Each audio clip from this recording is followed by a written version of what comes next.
Good morning दोस्तों। Sanjay sir classes में आज हम लोग संविधान संशोधन को देखेंगे कि संविधान संशोधन क्या है। संविधान संशोधन ये बहुत ही महत्वपूर्ण टॉपिक है और आज हम लोग इसके बारे में जानकारी एकत्र करेंगे। मैं बता दूं, आज की जो क्लास होगी ये इस प्रकार की क्लास होगी कि आप तैयारी चाहे किसी भी परीक्षा का क्यों ना करें, ये आपके लिए बहुत ही महत्वपूर्ण साबित होने जा रही है। तो खैर, हम पहले ये पता लगा लेते हैं कि ये हमारे संविधान में कहाँ मिलेंगे, ये कहाँ, इसकी लोकेशन कहाँ है, इसका लोकेशन कहाँ है, इसकी स्थिति कहाँ है। तो प्यारे दोस्तों, इसकी लोकेशन आपको संविधान के भाग आपको ये 20 में मिलेंगे और इसका उल्लेख जो है वो अनुच्छेद 368 में किया गया है। तो एक यहीं से बहुत महत्वपूर्ण क्वेश्चन बन जाता है कि संविधान संशोधन किस अनुच्छेद में है। तो अनुच्छेद 368 के अंतर्गत आता है। अब अगला क्वेश्चन ये आता है कि संविधान का संशोधन करने की शक्ति किसे है, यानी शक्ति किसे प्राप्त है, यानी संविधान संशोधन करने की शक्ति किसे प्राप्त है। तो मैं आपको बता दूं, यह शक्ति हमारे देश के संसद के पास है, ना प्रधानमंत्री के पास है और ना ही किसी और के पास है, बल्कि ये हमारे जो पार्लियामेंट मेंबर हैं उनके पास है ये। तो ये क्वेश्चन पूछा गया है कि संविधान संशोधन करने की शक्ति किनके पास है, तो वो संसद के पास है और अनुच्छेद 368 का संबंध संविधान संशोधन से है। अब हम लोग जानते हैं कि संविधान संशोधन कितने प्रकार के होते हैं। अब इनको समझने का प्रयास करते हैं कि संविधान संशोधन कितने प्रकार के होते हैं। तो प्यारे दोस्तों, मैं आपको बता दूं, संविधान संशोधन 3 प्रकार से होते हैं, 3 प्रकार से, है ना। पहला होता है साधारण बहुमत द्वारा संशोधन करना, साधारण बहुमत के द्वारा संशोधन करना। यानी दूसरा होता है विशेष बहुमत द्वारा, विशेष बहुमत के द्वारा संविधान का संशोधन करना।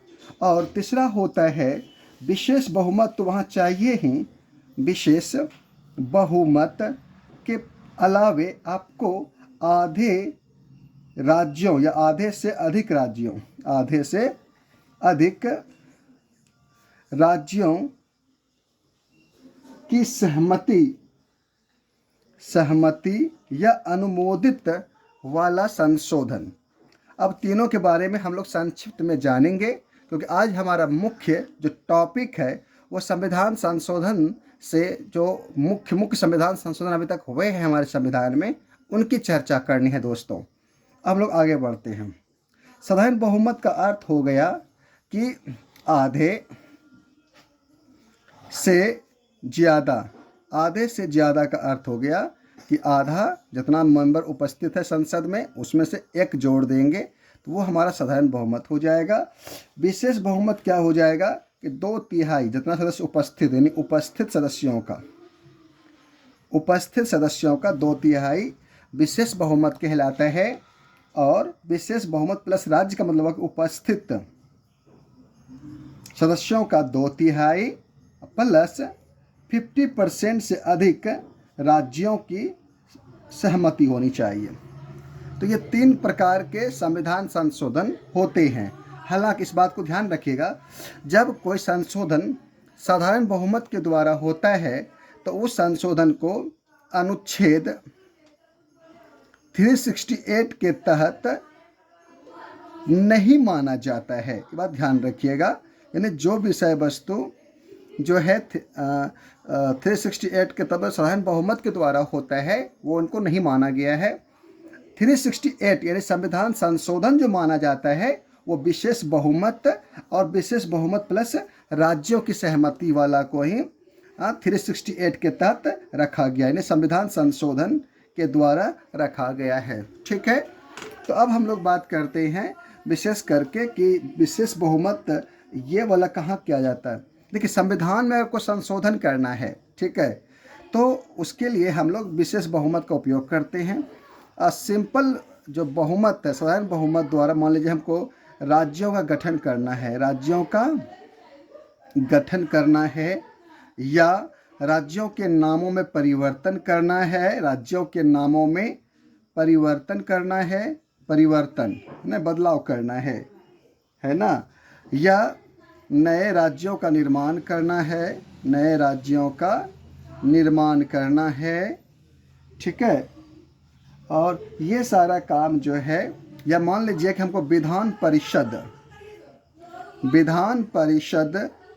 का निर्माण करना हो, मतलब किसी राज्य में विधान परिषद को लाना है या उसको समाप्त करना है, तो ये सारा काम जो है प्यारे दोस्तों साधारण बहुमत के द्वारा किया जा सकता है। लेकिन ध्यान रखिएगा, इसमें क्या होता है कि जितना उपस्थित है, यानी उपस्थित जितना सदस्य उसका 1/2 यानी उसका आधा कर देना, उसमें एक जोड़ देना है, तो वो हमारा कहलाता साधारण बहुमत। अब हम लोग बात करते हैं विशेष बहुमत का प्रयोग हम लोग कहाँ करते हैं। अगर हमको संविधान इसको छोड़ के अगर हम किसी प्रकार से सुधार करना चाहते हैं तो विशेष बहुमत या विशेष बहुमत प्लस राज्यों के पास जाते हैं। तो अगर हम लोग इस चीज़ को समझ जाएं कि विशेष बहुमत प्लस राज्यों वाला कहाँ संशोधन होता है, तो हम ये समझ विकसित हमारे अंदर हो जाएगा कि इसका इस्तेमाल कहाँ होता है।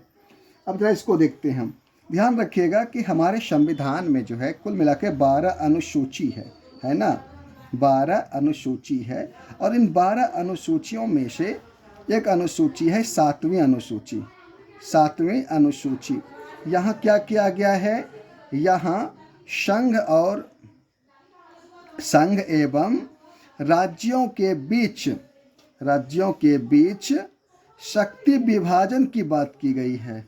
शक्ति विभाजन की बातें होती है, यानी अगर ऐसा भी कोई काम करने के लिए आप जा रहे हैं या ऐसा संशोधन करने के लिए जा रहे हैं जहां कहीं ना कहीं संघ और राज्य यानी केंद्र और प्रांतों के बीच का जो शक्ति है वो सीधा सीधा उनको टच कर रहा है, तो उनके लिए आपको क्या करना होगा, विशेष बहुमत प्लस आधे से अधिक राज्यों की सहमति लेना होगा। एक पॉइंट ये ध्यान रखिएगा। दूसरा क्या होता है कि राष्ट्रपति का चुनाव हो है ना, या उससे संबंधित प्रक्रिया हो, अगर उसमें कुछ सुधार करना चाहते हैं तब भी आपको विशेष बहुमत के पास जाना होगा, है ना। या नहीं तो अगर आप सांसदों के, खास करके राज्यसभा में सांसदों के प्रतिनिधित्व की बात करते हैं, प्रतिनिधित्व यानी संसद का किस प्रकार से प्रतिनिधित्व होना चाहिए, अगर वहाँ कोई बदलाव करना चाहते हैं तो आपको इस प्रक्रिया में जाना चाहिए। सबसे अच्छा एग्जाम्पल हमारे सामने जीएसटी का है।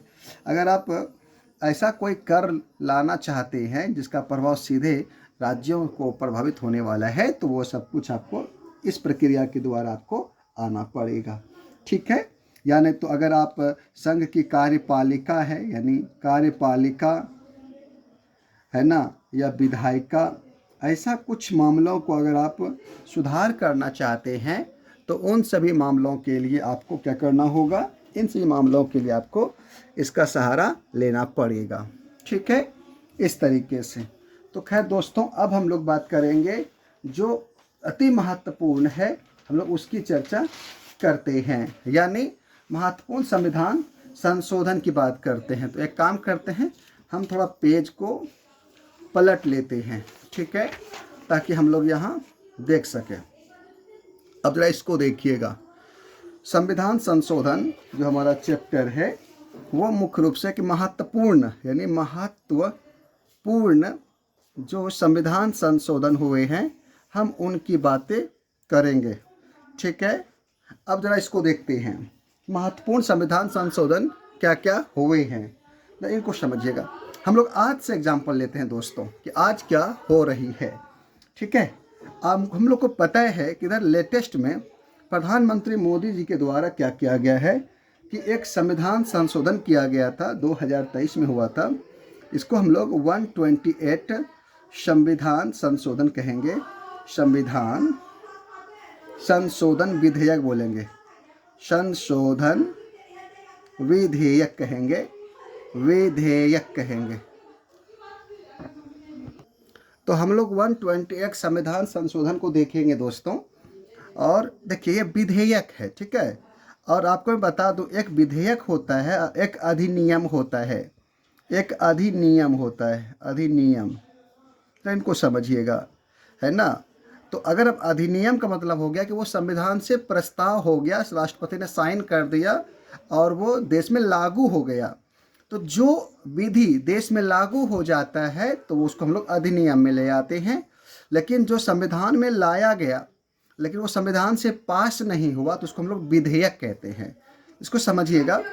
तो ये जो विधेयक देख रहे हैं वो 128 है, लेकिन इसको अधिनियम में जो कन्वर्ट कर दिया गया उसको हम बोले 106वां, मतलब 106 विधेयक है। यानी संविधान संशोधन 106 के तहत अगर जो है क्या लाया गया कि सरकार ने क्या किया है, यानी सरकार ने क्या किया है, सरकार ने लोकसभा में प्लस क्या राज्य के विधानसभा में, राज्य के विधानसभा में क्या किया गया है कि जो महिला है ना, महिलाओं के लिए 33% सीटें आरक्षित किया गया है। सीटों को आरक्षित किया गया, यानी आरक्षण दिया गया। इसको बोला गया प्यारे दोस्तों महिला आरक्षण, महिला आरक्षण। हालांकि सरकार ने इसका अलग सा एक नाम दिया है और इसको नाम दिया गया है नारी शक्ति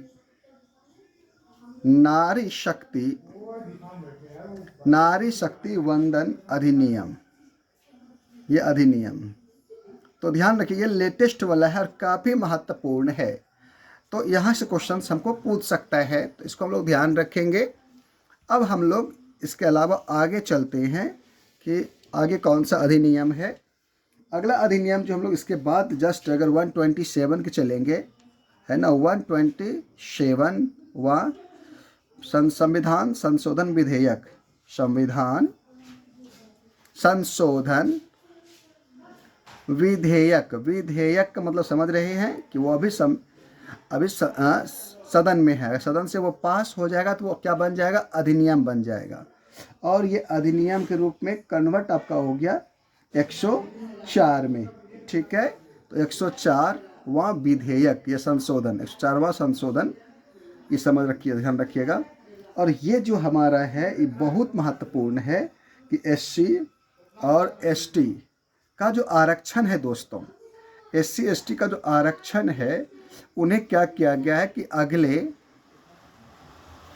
10 वर्ष के लिए, है ना, 10 वर्ष के लिए क्या क्या है, बढ़ा दिया गया है। नहीं, इसको बढ़ा दिया गया है ना, समझ रहे हैं बात को।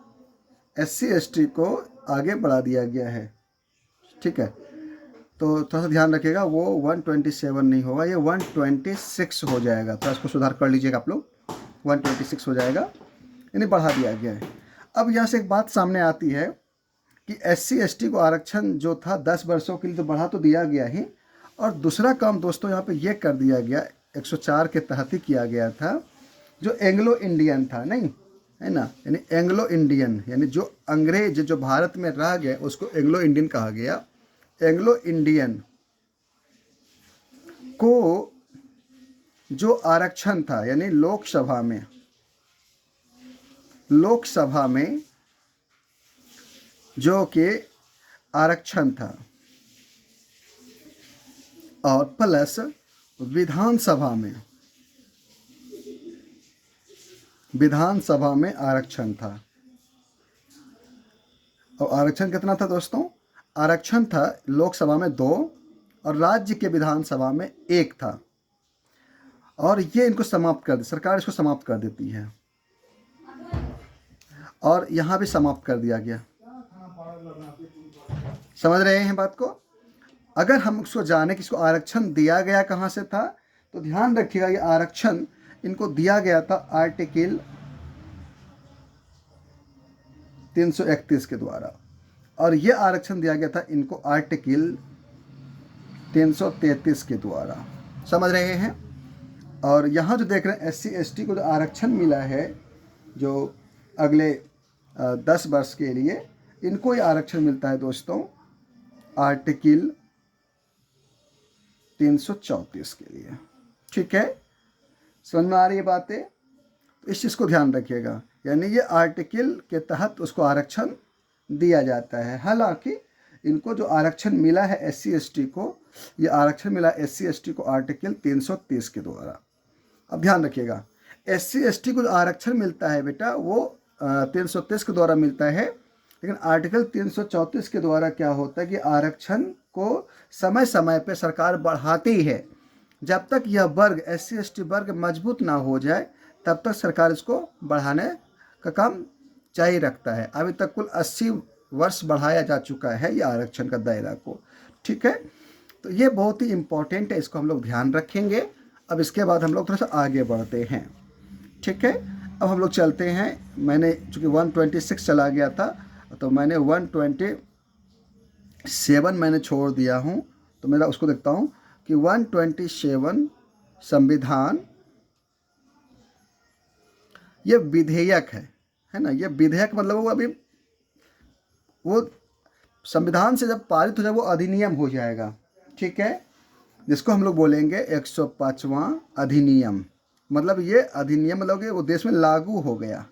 ठीक है, अगर मैं इसको बाउंड्री कर दूँ ताकि आपको कन्फ्यूजन नहीं हो। ठीक है, अब मैं इसकी बात करता हूँ। इसमें क्या किया गया दोस्तों कि बहुत ही महत्वपूर्ण, ऐसे इससे संबंधित आगे और संशोधन होगा। इसमें क्या किया गया कि जो OBC वर्ग के लोग हैं, है ना, अदर बैकवर्ड क्लास जो है, इनको आरक्षण से संबंधित है। OBC के आरक्षण से संबंधित है ये।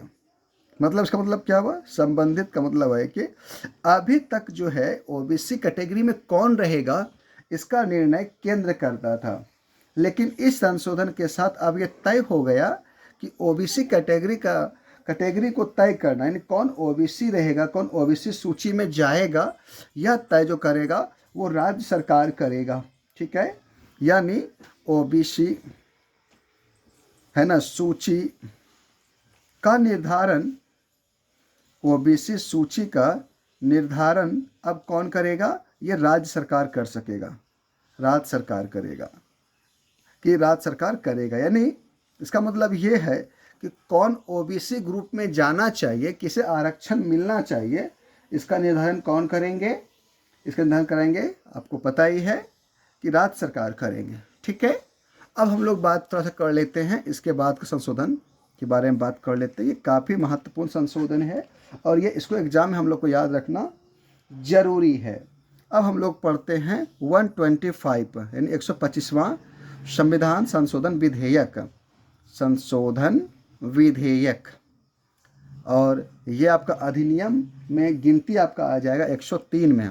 तो 103वां संविधान संशोधन विधेयक। थोड़ा सा लंबा वीडियो होगा दोस्तों, अगर आप इसको अच्छी तरह से समझ जाते हैं तो एक ही क्लास में बहुत सारी बिंदुओं का आपका क्लियर होने जा रहा है। इसमें हम लोग क्या देखते हैं कि जो सामान्य वर्ग के लोग हैं, अभी तक सामान्य वर्गों को आरक्षण नहीं था। नहीं, जो सामान्य वर्ग थे, सामान्य वर्ग को आरक्षण नहीं था।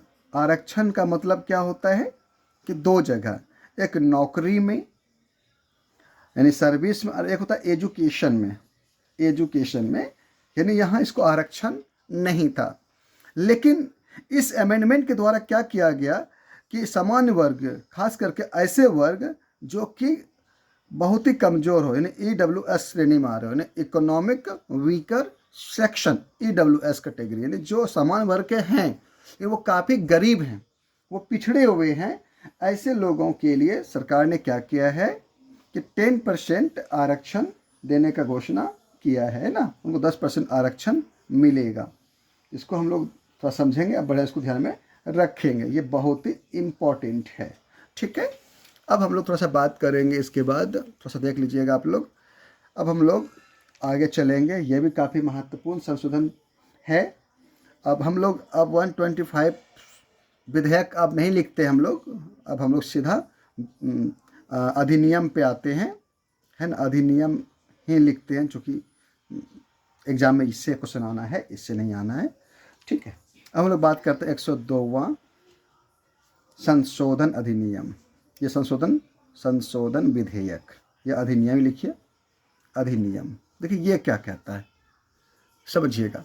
ये कहता है क्या कि जो, देखिए अब थोड़ा सा समझिए मामला क्या होने वाला है। इसमें साफ साफ कहा गया है कि अभी तक जो पिछड़ा वर्ग था, यानी हम लोग जो ओबीसी कैटेगरी में आते हैं, ओबीसी कैटेगरी के लिए कोई कमेटी नहीं था, कोई कमीशन नहीं था। लेकिन अब क्या किया गया कि ये जो 2018 की बात है, ये सरकार ने क्या क्या इनके लिए कमीशन ले आया है ना। यानी आपको पता है कि national commission for backward class, यानी ये इस्टेब्लिश सरकार ने कर दिया, NCBC, ठीक है।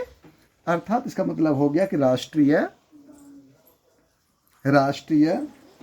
पिछड़ा वर्ग आयोग, इनकी स्थापना कर देते हैं सरकार ने, ठीक है। अब थोड़ा इसको समझेंगे बढ़िया से, ये क्या कहना चाह रहा है, समझिएगा। NCBC में इनको समझने के लिए थोड़ा सा हम पीछे रूपरेखा को देखेंगे कि ये क्या कहता है। प्यारे दोस्तों, हम लोग अगर ये समझने का प्रयास करें कि अगर हम लोग थोड़ा सा इसके डिटेल में जाएं, अंदर थोड़ा सा देखने झांकने का प्रयास करें, तो सबसे पहले हमारे यहाँ SC/ST आयोग था, यानी SC/ST राष्ट्रीय अनुसूचित जाति अनुसूचित जनजाति आयोग था, ऐसा समझिएगा। SC/ST आयोग था, ठीक है, ये आयोग था, समझ रहे हैं, अनुसूचित SC/ST आयोग था। इसका उल्लेख जो था वो अनुच्छेद 368 में था, 368 में था, ठीक है। अनुच्छेद, सॉरी गलती हो रही है, अनुच्छेद 338 होगा दोस्तों, अब जुबान पे चढ़ गया, अनुच्छेद 338 में था, ठीक है।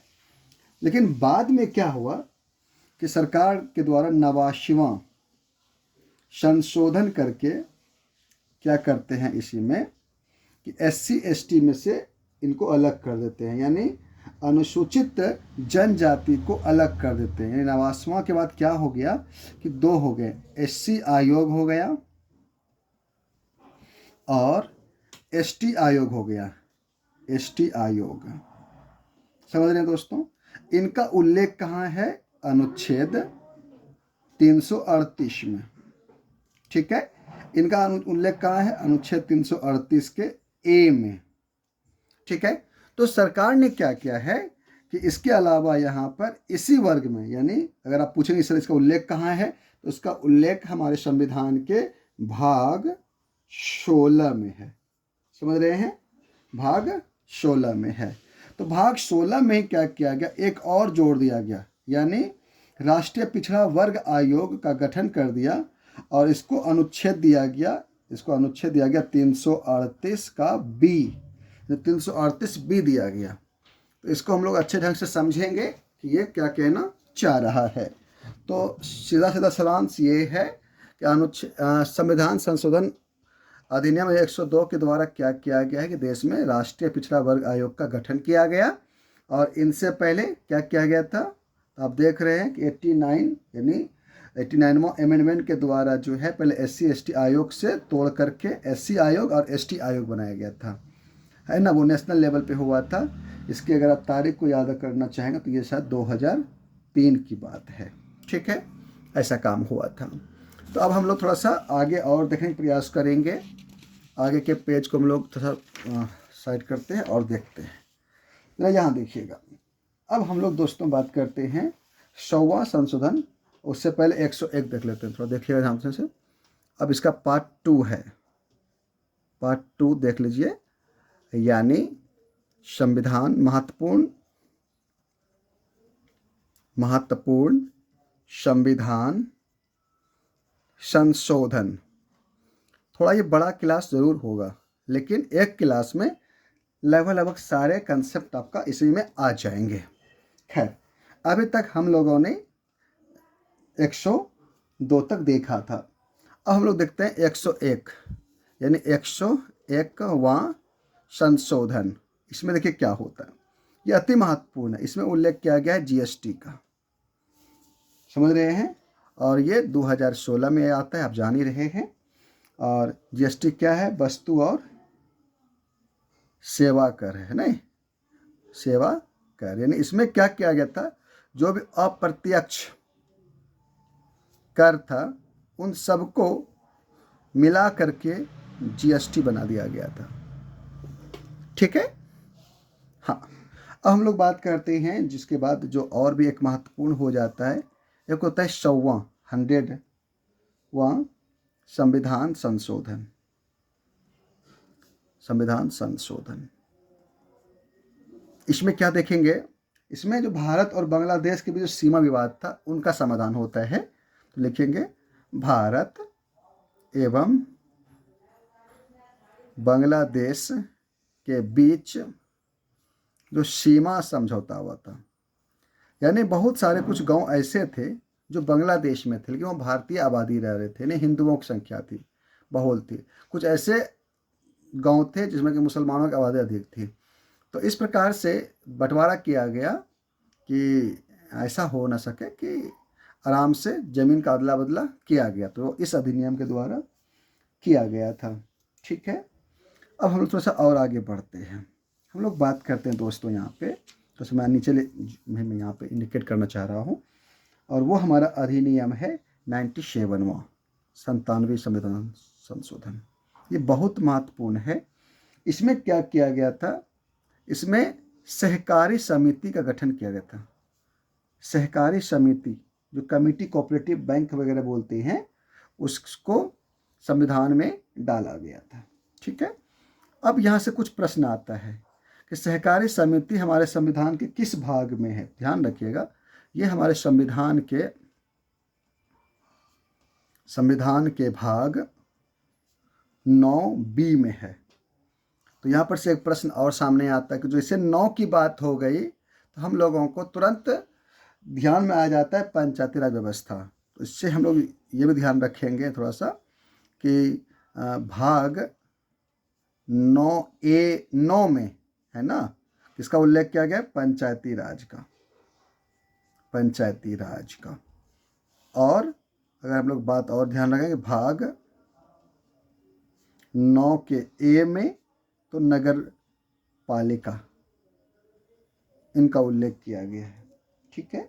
हालांकि इसके बारे हम लोग पढ़ेंगे, अभी हम लोग इसके बारे में पढ़ेंगे। 73वां संशोधन होगा इसके लिए, ये 1992 में होगा, और ये 74वां होगा, ये भी 1992 में ही होगा। ठीक है। इसके लिए भी हम अलग से पढ़ने जा रहे हैं। चलिए ऐसा करते हैं, हम लोग आगे बढ़ते हैं। अब हम लोग देखते हैं दोस्तों, अगला संशोधन हमारे सामने है जो कि 2003 में हुआ था, और ये बहुत ही महत्वपूर्ण संशोधन है। वो हुआ था 91वां संविधान संशोधन। संविधान संशोधन, और ये हमारा 2003 में है। यानी यही समझिए कि दल बदल है, जब 52वां संशोधन हुआ था, यानी 52वां, वैसे इसका उल्लेख करेंगे, 52वां संशोधन का अपग्रेड है, यानी अपग्रेशन है, यानी अपग्रेडेशन है।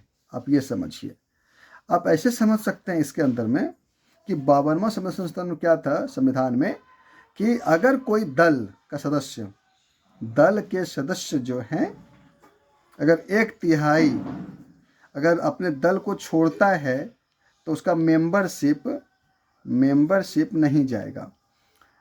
अब क्या कर दिया गया कि अगर 2/3 है ना दल के सदस्य पार्टी को छोड़ता है, तब उसका मेंबरशिप जो है ना नहीं जाएगा, यानी बरकरार रहेगा। यानी 2/3, 1/3 से 2/3 कर दिया गया, यानी संख्या को बड़ा कर दिया गया, ताकि आसानी से आप कोई भी दल के जो विधायक है या सांसद है वो उनको छोड़ करके सत्ता के लोभ को पा करके वो अदला बदली ना कर सके, तो इसको मजबूत किया गया। इसके अलावा जो इसमें और बहुत ही महत्वपूर्ण काम किया गया इसमें 91 के अंतर्गत दोस्तों, ये किया गया कि चाहे केंद्र सरकार में हो, है ना, केंद्र सरकार हो या राज्य सरकार हो, है ना, वहाँ जो मंत्री होगा, है ना, मंत्रियों की संख्या है ना, यानी मंत्री की संख्या जितना भी संसद है 15% से अधिक नहीं होगा। 15% का मतलब क्या हुआ कि कुल सदस्य का, यानी जितना भी लोकसभा में सीट है उसका 15% से अधिक मेंबर मंत्री नहीं बन सकता है। मतलब रोक लगा दिया गया। अब बाउंड्री डाल दिया गया कि भैया ऐसा नहीं होता है कि सबको मनाने के चक्कर में हम 100-125 मंत्री बना रहे हैं, सबको मंत्री ही बनना था। तो इसके द्वारा ये बाउंडेशन लगा दिया गया, जितना सदस्य है, जितना उसका जितना कैपेसिटी है उस संसद का हो या विधानसभा का, उस कैपेसिटी का 15% ही मंत्री बन सकता है। वही सेम कहानी राज्य में किया गया, यानी कुल जो सदस्य है ना, कुल सदस्यों का 15% से अधिक मंत्री नहीं बन सकता है, यानी 15% बाकी उसको रोक दिया गया है। ठीक है। और इसमें एक बात और कहा गया, कुछ राज्य ऐसे हैं जो काफ़ी छोटे हैं, तो उन राज्यों को क्या किया गया, उनको बोला गया कि एक काम करिए, आप अगर छोटे राज्य हैं, मतलब छोटे राज्यों के लिए, छोटे राज्यों के लिए यानी जहाँ की 15% की संख्या करने बाद वहाँ कम हो जाता है, उनको बोला गया कि भैया आपके यहाँ 12 से कम मंत्री नहीं होना चाहिए, मंत्री नहीं होना चाहिए, इनको रख दिया गया, यानी 12 से कम मंत्री भी नहीं होना चाहिए। तो इस पे काम हुआ और एक काफ़ी अच्छी काम है। ठीक है। अब हम लोग बात करते हैं दोस्तों, जो भी बहुत ही इम्पोर्टेंट है और हम लोग के लिए काफ़ी महत्वपूर्ण है, यानी वो है 86वां संविधान संशोधन। नहीं, 86वां संविधान संशोधन है और ये हमारा कब आया है, वो 2002 में आया है दोस्तों। देखिए ये कितना इम्पोर्टेंट, समझिएगा। इसमें क्या किया गया कि शिक्षा को मौलिक अधिकार में जोड़ दिया गया, मौलिक अधिकार में। और साफ साफ कहा गया कि अगर कोई बच्चे 6 से 14 वर्ष के हैं उसको शिक्षा पाने का अधिकार है, वो निःशुल्क और एवं अनिवार्य शिक्षा की बात की गई, अनिवार्य शिक्षा की बात की गई। तो समझिए इसको, तो इस पे हम लोग ज़्यादा ध्यान रखें, ये बहुत ही इम्पोर्टेंट, ऐसे इम्पोर्टेंट जो मुख्य संशोधन है हम उसी के बारे में चर्चा ही कर रहे हैं दोस्तों। खैर हम लोग आगे बात करते हैं जो अभी हमने यहाँ देखा था। ठीक है। हम लोग बात करते हैं 73वां संविधान संशोधन 1992। ये बलवंत राय मेहता समिति की सिफारिश पे इसको लाया गया था। किनको? पंचायती राज व्यवस्था को, है ना, पंचायती राज व्यवस्था में इसमें क्या था, इसमें 3 स्तरीय था। नहीं, ग्राम स्तर पे ग्राम पंचायत था, है ना, प्रखंड था और जिला था। तो त्रिस्तरीय पंचायत राज व्यवस्था को लाया गया था। हालांकि इसका अगर उल्लेख पूछा जाए ये कहाँ मिलेगा, तो संविधान के भाग 9 में इसका उल्लेख है। समझ रहे हैं, संविधान के भाग 9 में इसका उल्लेख है, पंचायती राज व्यवस्था का। अगर अनुच्छेद पूछा जाए तो इसका अनुच्छेद आपका हो जाएगा 243 के क से शुरू होता है और न तक है दोस्तों, 43 से न तक है, क नहीं बल्कि अ से स्टार्ट होता है, क नहीं अ है। समझ रहे हैं बात को, तो इसको हम लोग को ध्यान रखना है। और अगर कभी पूछ लेता है कि इसके बारे में किसने कंसेप्ट दिया, तो लॉर्ड रिपन को इनका संस्थापक माना जाता है, कि इनका पंचायती राज व्यवस्था का। बाकी इसमें अगर और पूछा जाता है यही कि सबसे पहले ये व्यवस्था कहाँ आई थी, तो आपको पता है कि राजस्थान में आया था। अब राजस्थान के किस जिला में आया था, तो वो जगह था नागौर। इतनी सी जानकारी काफ़ी है। हमारे महत्वपूर्ण क्या हो गया यहाँ पर, 73 संशोधन 1992। ध्यान रखिएगा, यह व्यवस्था जो अमल में लाया गया था, ये अमल में लाया गया था 1993 में। यह एग्जाम में क्वेश्चन पूछा गया, इस बार बीपीएससी के TRE 1 में क्वेश्चन निकाला गया था दोस्तों। खैर हम लोग अब आगे बात करते हैं, और वो हमारा है 73वां 74वां, तो दोनों साथ ही हुआ था, 74वां संशोधन। ठीक है, ये नगर पालिका के लिए है, नगर पालिका के लिए था। इसका उल्लेख कहाँ है? संविधान के 9A में है, ठीक है। और इसका अनुच्छेद आपको पता ही है भाई 200, जो आप जान रहे हैं 43, 243 में ही इसका उल्लेख है। लेकिन इसको अगर हम ABCD के रूप में देखेंगे तो 243 के P से 243 ZG के तक है। तो यहाँ भी त्रिस्तरीय ये है, ये भी त्रिस्तरीय ही है। समझ रहे हैं बात को? ऐसे हम इसके बारे में अलग से हम इंडिविजुअल क्लास को लाएंगे, फिर लोग वहाँ पे चर्चा करेंगे, ठीक है। एक बहुत ही महत्वपूर्ण आ जाता है हमारे सामने, वो संशोधन हमारे सामने है दोस्तों, वो है 69वां 69वां। इसमें क्या देखते हैं हम लोग? इस संशोधन में हम लोग देखते हैं कि दिल्ली को राजधानी घोषित किया गया, यानी दिल्ली को राष्ट्रीय राजधानी घोषित किया जाता है, घोषित किया गया। समझ रहे बात को? ये काम हुआ है। अब हम लोग थोड़ा सा और देख लेते हैं जो अति महत्वपूर्ण है और हम लोग की जानकारी के लिए काफ़ी इम्पोर्टेंट है, 61वां संविधान संशोधन। ये काफ़ी महत्वपूर्ण है। कौन? 61। और आपको पता है कि राजीव गांधी सरकार उस समय था, 1988 में बात कर रहा हूँ, 1988 में हुआ था। यहाँ इसमें कुछ नहीं होता कि मतदाता का आयु 21 वर्ष से घटाकर 18 वर्ष किया गया था। ये बहुत ही महत्वपूर्ण है। समझ रहे हैं बात को? फिर हम लोग इसके बाद बात करते हैं 52वां संविधान संशोधन। ये देखिएगा 52वां संविधान, इसका उल्लेख दल बदल से है, दल बदल से है। जो मैंने यहाँ पे चर्चा किया भी था दल बदल को लेकर के, ठीक है। हाँ, यहाँ पे मैंने चर्चा किया था, समझ रहे हैं? तो दल बदल से है और ये 1885 की बातें है, 1885 में, 1985 में। इसमें साफ साफ क्या किया गया था आपको पता होनी चाहिए कि अगर कोई विधायक या सांसद 1/3 संख्या से अगर कम वो अपना पार्टी चेंज करता है तो उसका मेंबरशिप ख़त्म हो जाएगा। तो इसके बारे में उल्लेख किया गया था, ठीक है दोस्तों। मैं आपको सूचना दे दूं, इसके अलावा हमारे साथ 42वां संविधान संशोधन हुआ था, जिसको मिनी संविधान भी कहते हैं, मिनी संविधान कहते हैं। और इसी को बराबरी इसको रिएक्ट करने के लिए 44 आया था, है ना। तो मैं आपको 42 जो बहुत ही 1976 है, ये 1978 है, 44।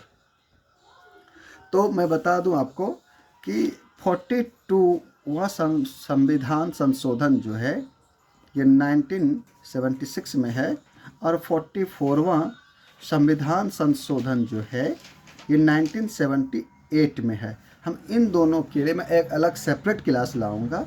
मैं बता दूं आपको कि 42वां संविधान संशोधन मतलब संविधान के हर हिस्से को टच किया गया था, इसीलिए इसको बोलता है मिनी संविधान, मिनी संविधान बोला गया है।